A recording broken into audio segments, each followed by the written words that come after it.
The HomeTech podcast is supported by you. To find out more, go to HomeTech.fm/support.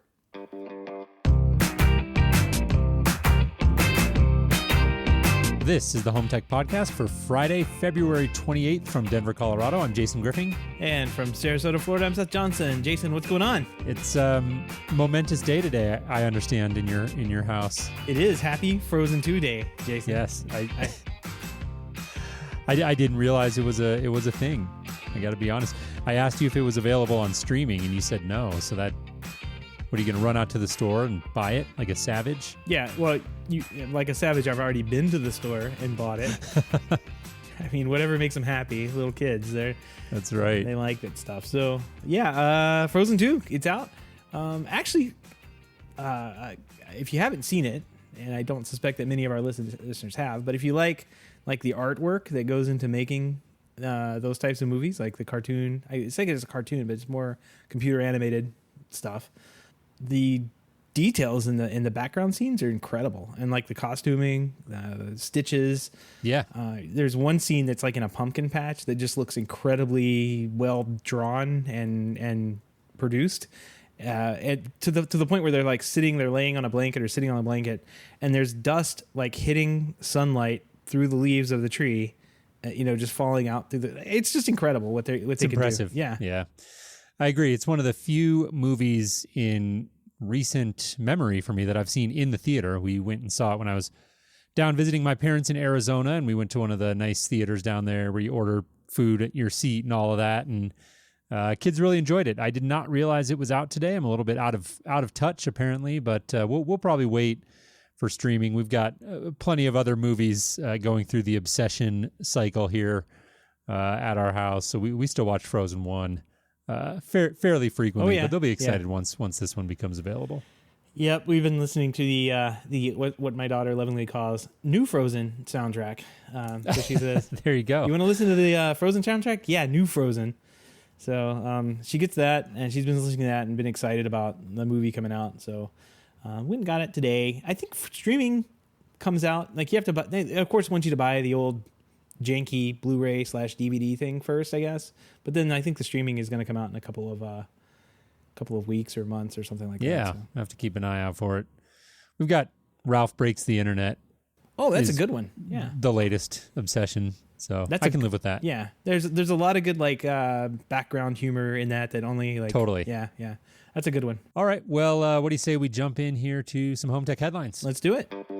Google and Warner Media have signed a deal to bring HBO Cinemax and HBO Max to YouTube TV this spring. Warner Media's other cable networks will also stay on YouTube streaming TV service, on which they've been available since 2018. The AT&T-owned media company wants to make its own networks available as widely as possible, says Rich Warren, president of Warner Media Distribution. HBO Cinemax are already accessible through several means, including Apple TV channels, Amazon Prime TV channels, but this is the first such distribution deal for HBO Max. Isn't even out yet, but okay. Warner Media is trying to reach agreements with other distribution partners for the streaming service, which is set to debut in May 2020. Yeah, interesting story. I was a little bit confused for the same reason that you alluded to, which is HBO Max. Not so much that it's not out yet, but I'm not super familiar with how YouTube TV works. So I guess this is similar just to like Amazon Prime channels where you can get other services within the Amazon ecosystem, so to speak. Yeah. But HBO, it's kind of lumping together. Like in the lead there, it says they're going to bring HBO Cinemax and HBO Max to YouTube. I just think of those differently. I conceptualize HBO as like a network with, content, and HBO Max as sort of a container for that content. So I guess I'm still a little bit tripped up on what HBO Max is exactly and how this relationship with YouTube TV is going to look from the perspective of an individual user. But from a business case, I suppose it makes sense. They're trying to, like the story says, get their distribution as wide as possible. I think it's just YouTube TV is like a linear TV service, just like your cable TV service. It costs pretty much the same as your cable TV service does. So like this would be almost like adding HBO onto your YouTube TV service, I guess it would, and it is more of a convenience because then you're just paying like there's one mouth to feed rather than having to pay HBO Max on one end and YouTube. Like they could combine it and maybe offer sweetheart deals and that kind of thing, like initially or something like that. I don't know, but it seems like it's for the end user. It's just a matter of convenience. Everything's in one spot, and you don't have to worry about putting passwords in different apps because that's always like the worst that you could possibly have to do. Like maybe YouTube TV authorizes with HBO Max, and it just shows up as a channel button that you can click within YouTube TV. Right. Yep. So good news for YouTube TV subscribers. The story doesn't specifically say if this will come with an increase in costs. I think so that'll to be determined, I guess, there. Not out of the gate, at least they're not advertising that. But as we've seen in the past 6 to 12 months, a lot of these streaming services continue to incrementally raise prices as they continue to add more and more content. So I wouldn't be surprised to see this start to correlate with some price hikes in the future as well. But again, the story doesn't outline that specifically. Moving on here, in additional streaming news, Viacom CBS's rumored new streaming TV service isn't actually a new service. It is instead a massive expansion of CBS All Access existing programming. In the company's most recent earnings presentation, CEO Bob Bakish outlined his plan to conquer the streaming market. Essentially, the plan is to throw the weight of Viacom CBS's entire content library into CBS All Access to create a true streaming heavyweight. The story goes on to talk about how they're going to do like a 3-tiered plan. So at the bottom, they've got their free Pluto TV. At the top is sort of the Showtime offering, and then in the middle is CBS All Access, which of course is currently the home of mostly CBS-related content and originals from the CBS stable.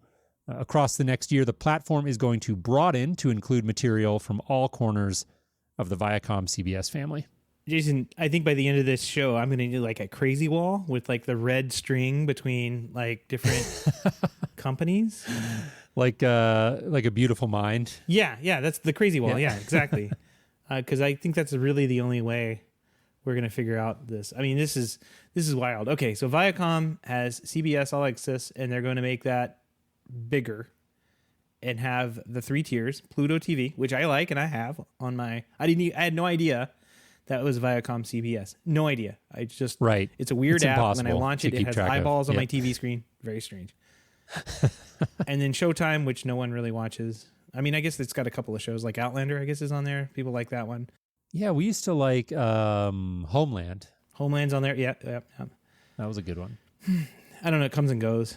But yeah. Okay, in CBS All Access, the only reason I have ever heard of anybody getting that is for the Star Trek thing.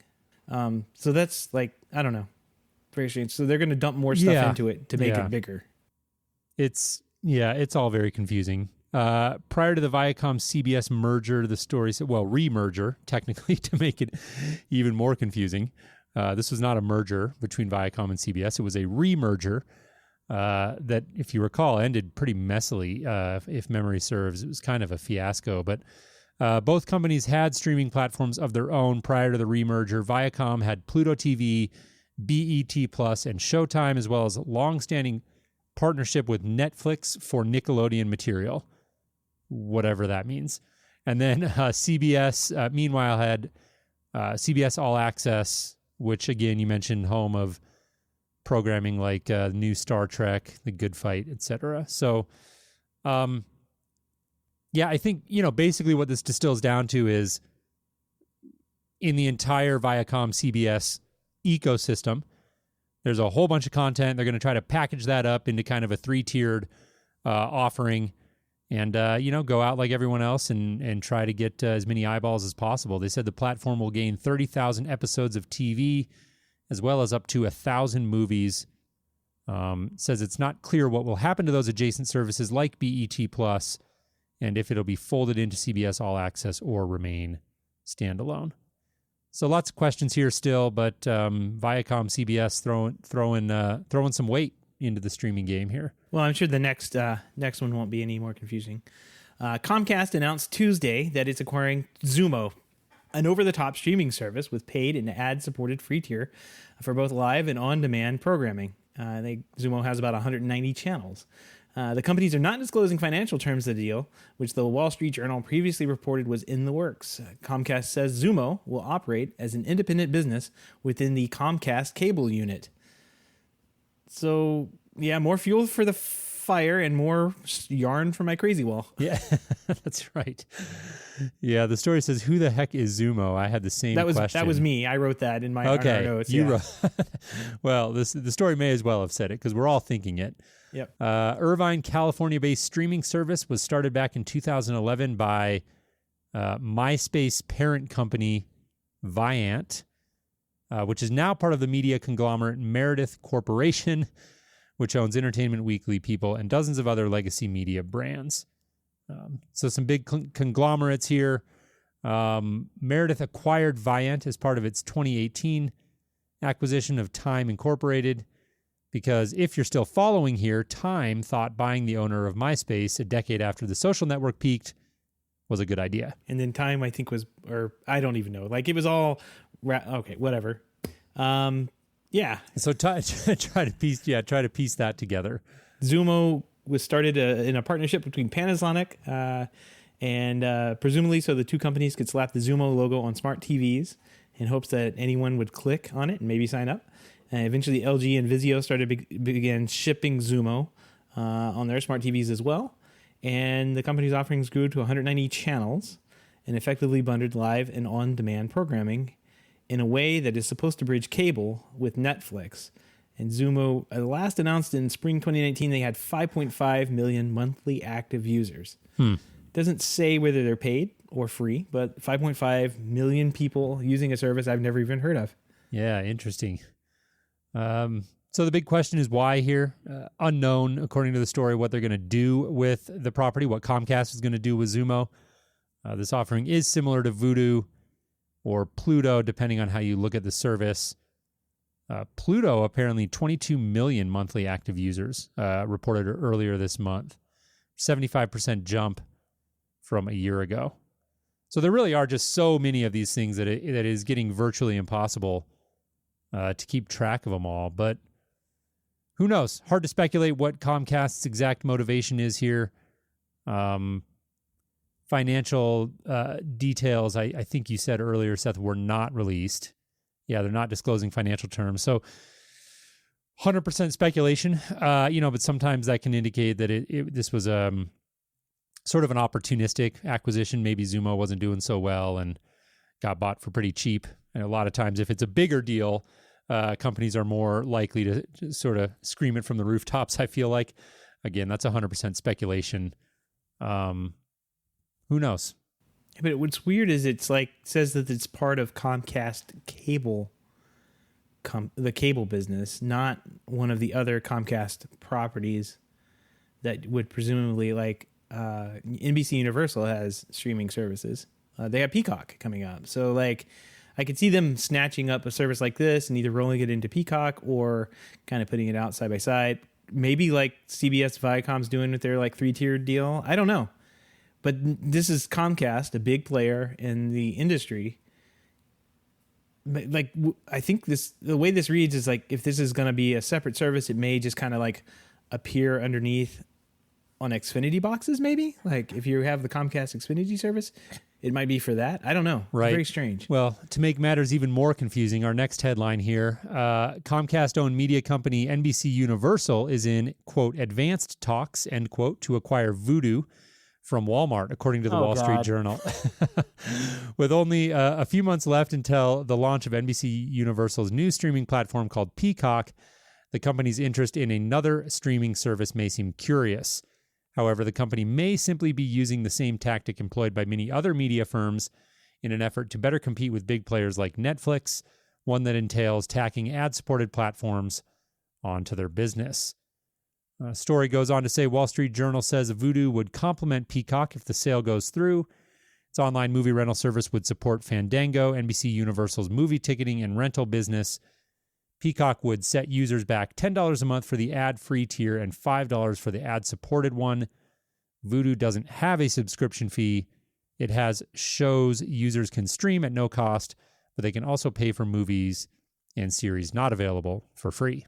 Yeah, and the sale of Vudu is not really a big surprise. Walmart had announced last year that they were going to have Vudu originals and kind of walked that back a little bit later. I think they may have canceled those originals from I'm trying to think of where I read that or heard that they had canceled their originals and just kind of like, oh, maybe I'm thinking of another service. But I do know that there was a memo or a report that went around a few months later saying that Walmart was considering selling it off to someone else if it finds a buyer. So Comcast / NBCUniversal seems like a buyer for it. Maybe they'll sell it and Comcast will own everybody again. Right.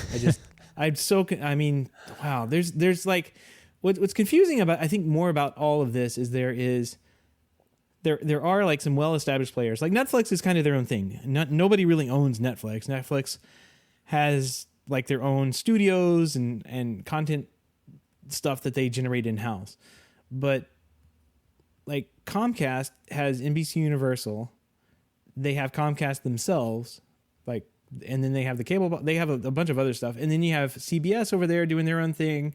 You have HBO kind of doing their own thing, which is Warner Media now. Like, man, it's so confusing. There's only like at the top maybe like 3 or 4 companies, but there's all these like subsidiaries underneath them that are all doing different things. And I think that's what's actually making all this more confusing than it needs to be. Right. Yeah. Disney's another one. Disney owns Hulu now.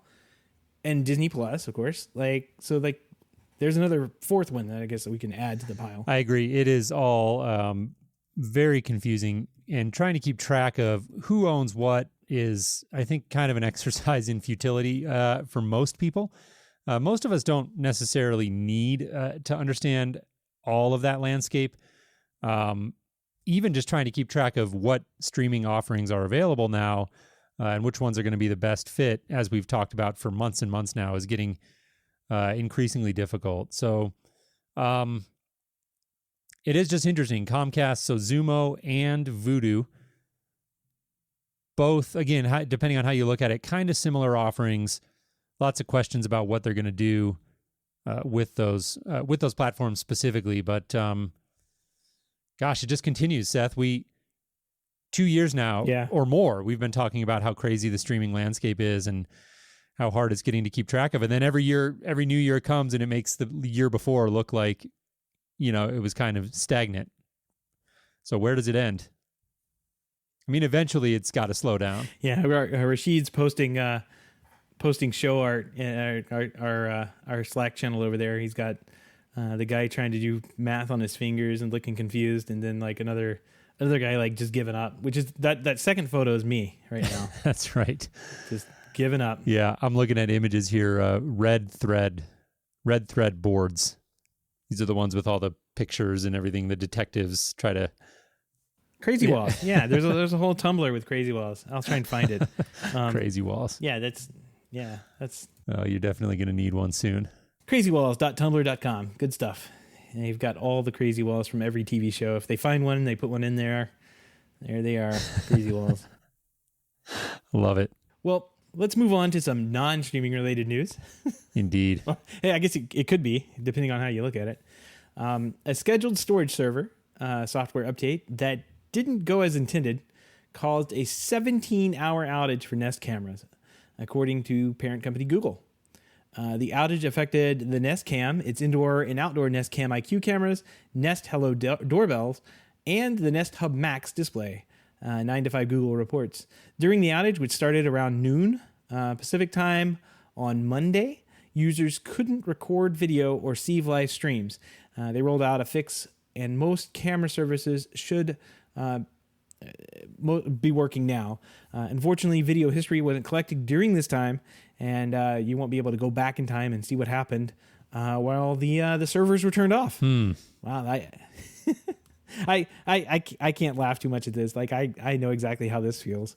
You do something and like you think everything looks good, and you push it up to production, and just you slowly start finding out the whole world has come undone and not working. And then you're scrambling 5 o'clock on a Friday. The slow, just feeling of consuming dread starts to creep over you. Yep. Can't walk that one back. Nope. That's a bummer. I wonder, 17 hours is a big one, though. Usually you can figure out stuff is going downhill pretty quickly, but to be down for 17 hours, that's something major. Yeah. You just hope you weren't that like 1 in a million person who actually had something really bad happen during that time and you have no access to the footage now. So just like every professionally installed camera system I've ever had. That's right. That's right. You comb back through like 100 hours of video footage, and like the 5 minutes you need was where like it's the always hard gone. drive glitched out. Yep. Everyone's been there before. It says Nest's Twitter account was providing updates on the situation, but it was doing little. It, could only do so much to try to reassure customers. Some customers reported trying factory resets, thinking the issue was on their end. So, all in all, a pretty bad deal for Nest users, but hopefully it didn't have too many lasting effects for too many people. Anyways, moving on here. The listening capacity of digital assistants like Alexa and Siri has been an ongoing major privacy sticking point in the last year. A group of researchers out of Northeastern University and Imperial University of London have been studying smart speakers for the last 6 months and have released some interesting findings. And so we thought we'd spend a couple of minutes here chatting about these, Seth, because I think a lot of times you hear the headlines over and over again about the privacy concerns about digital assistants, and just by virtue of hearing those headlines over and over again, you start to anchor on the fact that, oh my gosh, these things are always listening. In fact, the study found zero evidence to support the possibility that digital assistants are, in fact, always listening. However, the devices did get activated often in the study, primarily by words that sound similar, of course, to the wake phrases. So for Alexa, examples include words with K sounds such as exclamation, Kevin's car, and Congresswoman. But they I'm just thinking it's funny because we're the only podcast that refuses to actively block those, block you from saying Alexa all the time. And now you've just gone through and said all of the false wake words too. How do you like that? Exactly. But they only stay on for short intervals, a few seconds up to nearly a minute. Study did find that Echo Dot's second generation and the Invoke, which is, I think, give me 1 second here. That's a Cortana-powered, Harman Kardon Cortana-powered. Oh, yeah, I remember that thing. Yeah. Unit, the Invoke. The study did find that those two stay on the longest, between 20 and 43 seconds. Rest of the devices had shorter activation periods, with nearly half of them lasting 6 seconds or less. I like the custom testing space for the smart speakers that they built. It's basically a wooden box with a video camera in it, a light bulb, and two speakers that they used. They piped in episodes of The Office, Gilmore Girls, and Grey's Anatomy, then monitored the units to figure out which ones responded to those phrases, which I thought was hilarious. So like Rory does something and that triggers the Siri thing to go off, because that's just so funny. Certainly easier than having somebody talk for 125 hours, I suppose. Yeah. Just put on Netflix streaming and you're done. Just come back. I guess somebody has to go back through and watch all that camera footage to see when something did get triggered, and then say, okay, what was being played at this time, and listen to the recording and find out. Oh, doesn't that sound like a joy? Yeah. Well, I mean, that's why they're researchers. That's true. That's very true. Story says the report is only one step of a larger project. Future updates will look into other things like how many activations lead to audio recordings being sent to the cloud versus processed only on the device, whether cloud providers accurately show all cases of recorded audio, if the speakers adapt and adjust to what they've heard, and how gender, ethnicity, accent, and other factors affect activations of the speakers. So some in-depth studies going on there. But again, I thought the big takeaway here is zero evidence to support the possibility that these are always listening. I don't know how many people we have in the audience that sort of worry about it to that extreme. I suspect probably a pretty small portion, but it's a concern. And I know you hear about it a lot. And again, I think you tend to start to anchor on that, even though there's really no evidence to support that's actually happening. Yeah, and the overwhelming evidence and the actual like things that these companies will sell is like, yeah, we've got the data down so good, we can determine that you want Frozen 2 to go out and buy that. Not by listening to your conversations over the microphones we're putting in your house, but just by like knowing every bit of your online life and tracking everything you like and click on Facebook and everything you like and click outside of Facebook. Like they know all that data gets aggregated, and that's what we like should be freaking out about. But no, the microphone's listening to me saying Kevin's car. That's what freaks us out. That's right. Yeah, there's something very like 1984 about it, but you're 100% right. In the grand scheme of things, it is an absolute drop in the bucket for the vast majority of people in terms of what information we're putting out there about ourselves every single day.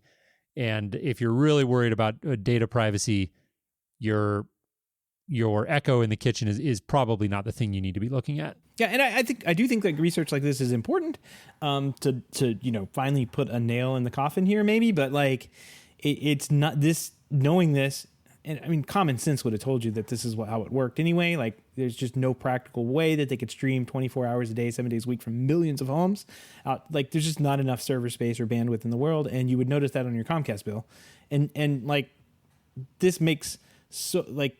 It's good to have this, but like it's a bigger conversation that like we need to talk about when we need to talk about our privacy online and how all these ad companies get all the data that they get and piece together your digital life and are able to target you for whatever you're thinking about buying inside your head. Like that's what's crazy. It's like you hear these conversations and they're like, I was just talking about this to somebody and my phone was over there and that's all we were doing. And then I got online and I saw an ad for it. And it's like, well, yeah, that's how well they know you. Like, yeah, they know what you're talking about, not even by listening to you. That's right. That's the crazy part. Yeah, it's way big. Try telling that to the guy with the tinfoil hat, though. Yeah, I guess so. Right. So anyways, interesting stuff here. We'll include a link if you're interested in reading more about that research. HomeTech.fm/292. While you're there, don't forget to sign up for our weekly newsletter, which includes even further analysis as well as other industry news that may not have made the show. Again, the link is HomeTech.fm/292. Absolutely. Also, don't forget that you can join us live on Wednesdays. We got at least a couple of folks hanging out tonight. We appreciate that. Typically starting on Wednesdays again around 7:30 p.m. Eastern. We're recording this week on an off night here Tuesday, but usually Wednesdays, 7:30 p.m. Find out more at HomeTech.fm/live. Also, you can follow us on Twitter at HomeTech Podcast, and just look out for those tweets. We usually send one out about 15-20 minutes before we go on air. Well, Jason, nothing in the mailbag this week, but we do have a fun pick of the week, and this one made my jaw drop. I saw this link go by on Twitter a couple times, and I ignored it, and then I was like, all right, let me watch it. And it's titled "The Virtual Production of The Mandalorian." So Mandalorian is the series on Disney Plus that has come out. It is a Star Wars related fiction, I guess.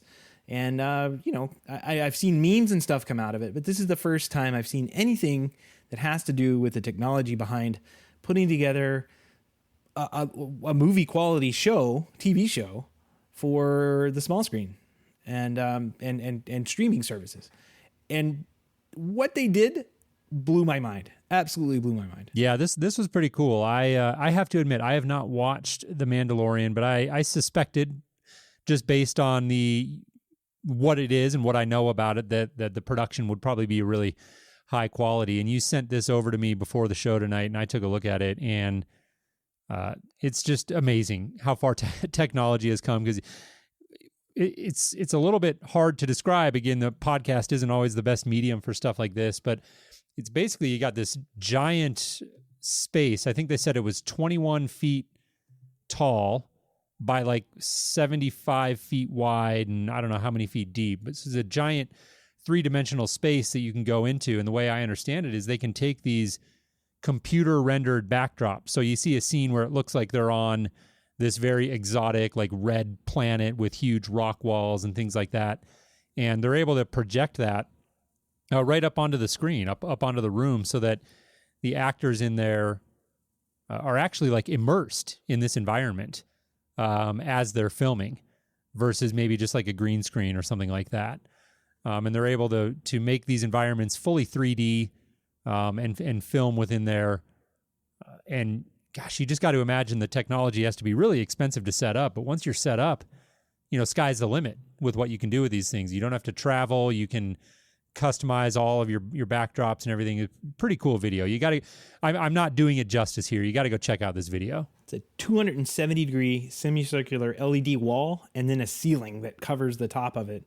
And they can just play digital environments on there. So like you were saying, like, yeah, you don't have to travel. Like one of my old clients was unit production manager for some very, very, very high-end movies. Let's just say that. And she would be in charge of getting thousands of people into like a random village in Iceland, right? To do some shoots with, famous actors. And then, so she's in charge of getting like all the hotel rooms, all the, everything, cottages rented. She just like had no idea how she was going to do it. She's like, am I going to rent a cruise ship and just ship everybody up there on a cruise ship? Crazy. Getting all the equipment in crates and getting it shipped over. That's all on her to do. And that virtually goes away with something like this, where you're just like, okay, today we're going to film on the red planet with lava, but tomorrow is a snow scene and we're just going to basically shift the lights over to be cooler and the background's going to instantly change. And, I don't like it being 12 o'clock. Let's make it 5 o'clock. Boom, done. Right. This is incredible. Amazing. Absolutely incredible. Yeah, absolutely. This is a great find. So again, we're doing our best to do it justice, but if you're at all into technology and production and how they make these things become a reality, go check this out. It's about a 4-minute video, and pretty quickly into it, you'll get a sense for what they're doing. Pretty cool stuff here. I hard to wrap your head around what I had to watch it 3 times to figure out what they exactly were showing off. And once I understand, like, it's just a virtual set, like, I just blew my mind, because this is a random TV show. I mean, random. It's got a lot of money behind it, but it's just a TV show on on a streaming service. This is going to make it into movies. This type of technology is going to make it into movies and other TV shows fairly quickly. I mean, there are plenty of other directors and UPMs that see this, and they're going to go like, we can save millions of dollars just by setting this up, and I can get exactly what I want when I want it. This type of technology is going to be all over the place, and we're going to see a lot more of it in the future. Right. Yep. Absolutely. And the next rich guy that somebody watched this and they're like, yeah, I want that. That's my home theater. I want that 270-degree screen in my home theater. Done, please. Yeah. There you go. It's going to be up to some poor integrator to get that installed in his house. Yeah. You're right. Exactly.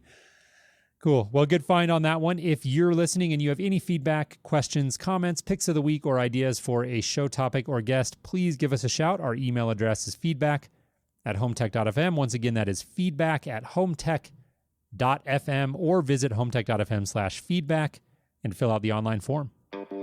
And we want to give a big thank you to everyone who supports the show, but especially those who are able to financially support the show through our Patreon page. If you don't know our Patreon page, head on over to HomeTech.fm/support. To learn how you can support HomeTech for as little as $1 a month.